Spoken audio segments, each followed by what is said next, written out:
অধিৱেশন ওদালগুৰি মহাবিদ্যালয়ত অনুষ্ঠিত হৈছে। আজি ইয়াৰ মুকলি সভাত মই অংশগ্ৰহণ কৰিলোঁ। আৰম্ভণিত যিমান সদস্য সংখ্যা আছিল তাৰ তুলনাত এতিয়া যিহেতু মহাবিদ্যালয়ৰ সংখ্যা ক্ৰমাগতভাৱে বাঢ়ি গৈ আছে, গতিকে একটা সংগঠনটোৰো বিশালতা সম্প্ৰসাৰণ হৈছে, তেওঁলোকৰো সদস্য সংখ্যা বাঢ়িছে।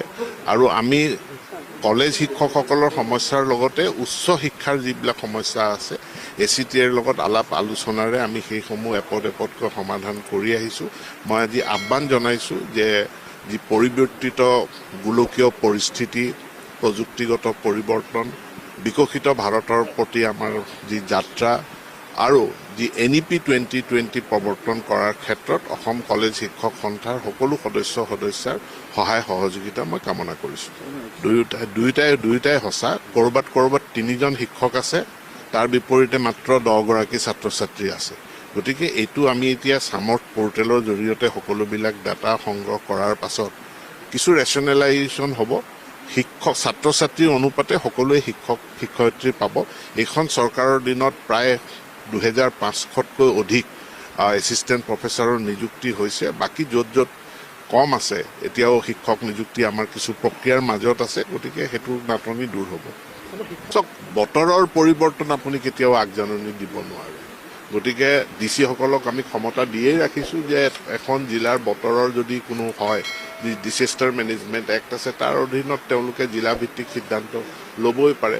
আৰু শিক্ষাবৰ্ষ সাল সলনি কৰা বিষয়টো ইমান সহজ নহয়, কাৰণ আজি অসমৰ কিমান ছাত্ৰ ছাত্ৰী ভাৰতবৰ্ষৰ বিভিন্ন প্ৰান্তত অধ্যয়ন কৰি আছে।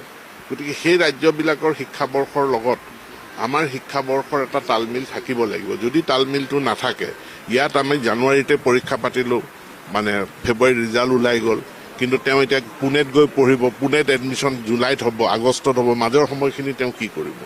গতিকে এই কথাবিলাকো চাই এখন কমিটি কৰি দিয়া হৈছে। কমিটিখনে সকলোবিলাক দিশ চাই পেলাই এটা ৰিপৰ্ট দিব, প্ৰতিবেদন দিব, তাৰ ওপৰতে আমি সিদ্ধান্ত ল'ম। OPS ইউনিভাৰ্চিটিৰ ঠাইত এতিয়া UPS আহিলে, আৰু এইটো পাৰ্চনেল ডিপাৰ্টমেণ্টে চাই, শিক্ষা বিভাগে নাচায়।